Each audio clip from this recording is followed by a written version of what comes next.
তো hello guys, অনেক অনেক ভালোবাসা। তোমাদের এত টেক্সট পেয়েছি, এত মেসেজ পেয়েছি, এত কল পেয়েছি। আমার বার্থডের এত সুন্দর উপহার আমি কোনো দিন পাইনি। তো তার মধ্যেই আমার একটা ছোটোবেলাকার বন্ধু, আমার খুব ক্লোজ ফ্রেন্ড, সে হঠাৎ করে বলে যে একবার এসে স্টেশনে দেখা করতে। তো আমি চলে এসেছি স্টেশনে। তো হঠাৎ করে সে আমাকে একটা সারপ্রাইজ দেয়। আমি তো সত্যি করে ভিডিওটা না করে থাকতে পারলাম না। তো দেখো, তার সঙ্গে পরিচয় করে দিচ্ছি।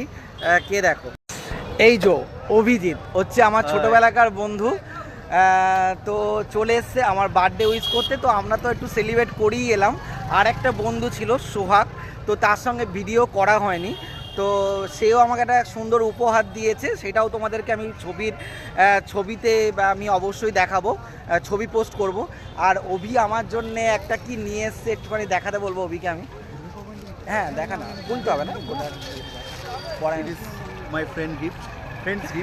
So I think that এটা খুব পছন্দ হবে, ও পাঞ্জাবি পরতে খুব ভালোবাসে।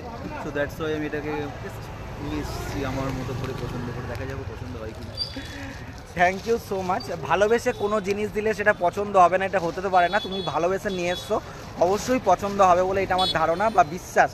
আর তোমরাও যে এত টেক্সট করেছো, এত কমেন্ট করেছো, তার জন্য অনেক অনেক ভালোবাসা।